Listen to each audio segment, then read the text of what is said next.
کیا آپ نے کبھی سوچا ہے کہ جب دل پریشانی سے بھر جائے، رستے بند محسوس ہوں اور انسان کو لگے کہ کوئی اس کے خلاف ہے تو اپنی کیفیت کو کیسے بدل سکتا ہے؟ تو ایسے وقت میں اللہ کے ناموں میں ایک خاص روحانی سکون اور طاقت محسوس کی جاتی ہے جو انسان کو اندر سے خوف، کمزوری اور بے چینی کو آہستہ آہستہ کم کر دیتا ہے۔ اسلامی تعلیمات میں اللہ تعالیٰ کے ناموں کو یاد کرنا، ذکر کرنا اور ان سے مدد مانگنا یہ دل کے اطمینان اور روحانی مضبوطی کا ذریعہ ہے، اور انہی بابرکت ناموں میں سے ایک نام یا قہار ہے جو اللہ کی اس صفت کی طرف اشارہ کرتا ہے کہ وہ ہر اس چیز پر غالب ہے جو انسان کو تکلیف یا ظلم کی طرف لے کر جائے، اور اس ذکر کو غصے، نفرت یا کسی کو نقصان پہنچانے کے لیے نہیں بلکہ اپنے نفس کی اصلاح کرنے کے لیے، دل کو سکون اور اللہ کی پناہ حاصل کرنے کے لیے پڑھا جاتا ہے۔ یا قہاروں کے تمام وظائف آپ ایک مغرب سے دوسرے مغرب تک پڑھیں، پھر آپ نے معجزہ دیکھنا ہے۔ اگر کوئی شخص گھر کے ماحول میں الجھن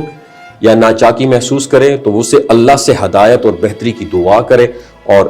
یا اللہ یا ولیوں کا ذکر دل کی نرمی اور تعلقات میں بہتری کے لیے اختیار کرے۔ اگر رشتوں میں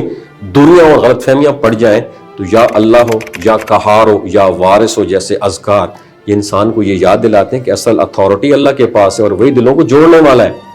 اگر کسی کو مالی پریشانی یا مسلسل مشکلات کا سامنا ہو تو یا رزاقوں کا ذکر انسان کے اندر کیا پیدا کرتا ہے؟ امید پیدا کرتا ہے اور رزق کے دروازے کھلنے کے دعا کے ساتھ دل کو سکون بھی دیتا ہے۔ اس طرح جب انسان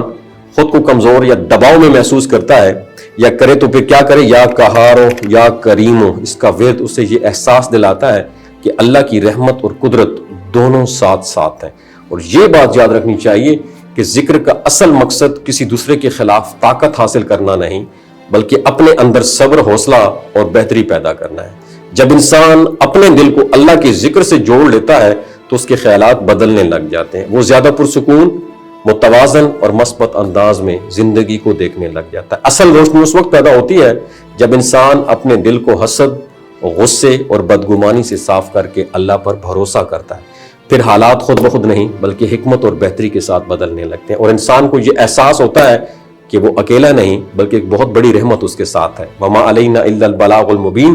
نیچے کامنٹ سیکشن میں آمین ضرور مینشن کیجیے کہ ذکر کا اصل مقصد کسی دوسرے کے خلاف طاقت حاصل کرنا نہیں بلکہ اپنے اندر صبر، حوصلہ اور بہتری پیدا کرنا ہے۔ جب انسان اپنے دل کو اللہ کے ذکر سے جوڑ لیتا ہے تو اس کے خیالات بدلنے لگ جاتے ہیں، وہ زیادہ پرسکون، متوازن اور مثبت انداز میں زندگی کو دیکھنے لگ جاتا ہے۔ اصل روشنی اس وقت پیدا ہوتی ہے جب انسان اپنے دل کو حسد، غصے اور بدگمانی سے صاف کر کے اللہ پر بھروسہ کرتا ہے، پھر حالات خود بخود نہیں بلکہ حکمت اور بہتری کے ساتھ بدلنے لگتے ہیں، اور انسان کو یہ احساس ہوتا ہے کہ وہ اکیلا نہیں بلکہ ایک بہت بڑی رحمت اس کے ساتھ ہے۔ وما علینا الا البلاغ المبین، نیچے کامنٹ سیکشن میں آمین ضرور مینشن کیجیے۔